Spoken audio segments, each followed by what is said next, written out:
പൊതുവിദ്യാഭ്യാസ director S Shanavas ഇപ്പോൾ എന്നോടൊപ്പമുണ്ട്. വലിയ ഉത്സവാന്തരീക്ഷമാണ് കഴിഞ്ഞ ഒരാഴ്ചക്കാലമായി ഇവിടെ കാണുന്നത്. കുട്ടിക്കയറുകയാണ് പ്രവേശനത്തിലേക്ക്, അല്ലെങ്കിൽ പ്രവേശന ഉത്സവം ആക്കുകയാണ് സർക്കാർ. എന്താണ് സംസ്ഥാന സർക്കാർ ഇത്രത്തോളം ഒരു ആവേശത്തിലേക്ക് ഇത്തവണ മാറിയത്?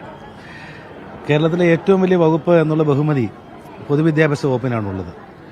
അത് ഏതാണ്ട് 2,27,000-ഓളം അധ്യാപക അനധ്യാപകർ നമ്മുടെ വകുപ്പിലുണ്ട്.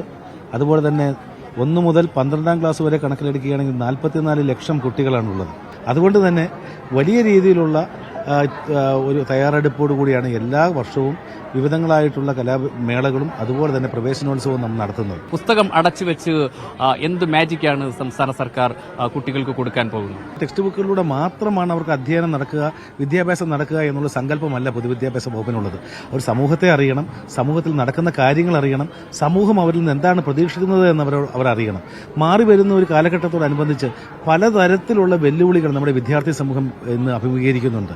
ഡിവൈസ് അഡിക്ഷൻ, മൊബൈൽ ഫോണിന്റെ അധികമായിട്ടുള്ള ഉപയോഗം, അതുപോലെ തന്നെ മയക്കുമരുന്നിനെ സംബന്ധിച്ചിട്ടുള്ള അവരുടെ അവബോധം വർദ്ധിപ്പിക്കേണ്ടതുണ്ട്. ഈ വർഷം 1 മുതൽ 10 വരെ നമ്മുടെ കുട്ടികൾ പഠിക്കുന്നത് പുതിയ പാഠപുസ്തകങ്ങളായിരിക്കും. അതാണ് ഒന്നാമത്തെ മാറ്റം.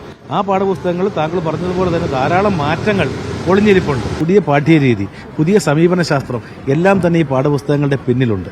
അപ്പോൾ കുട്ടികൾക്ക് കഴിഞ്ഞ വർഷങ്ങളിലേക്കാൾ ഉപരിയായിട്ട് പുതിയ തുടക്കം കൂടിയാണ് വരുന്നത്. ഫൈസൽ നീർക്കുന്നതിനൊപ്പം Alappuzha Kalavoor government higher secondary സ്കൂളിൽ നിന്നും യു ഷൈജു, മീഡിയ 1.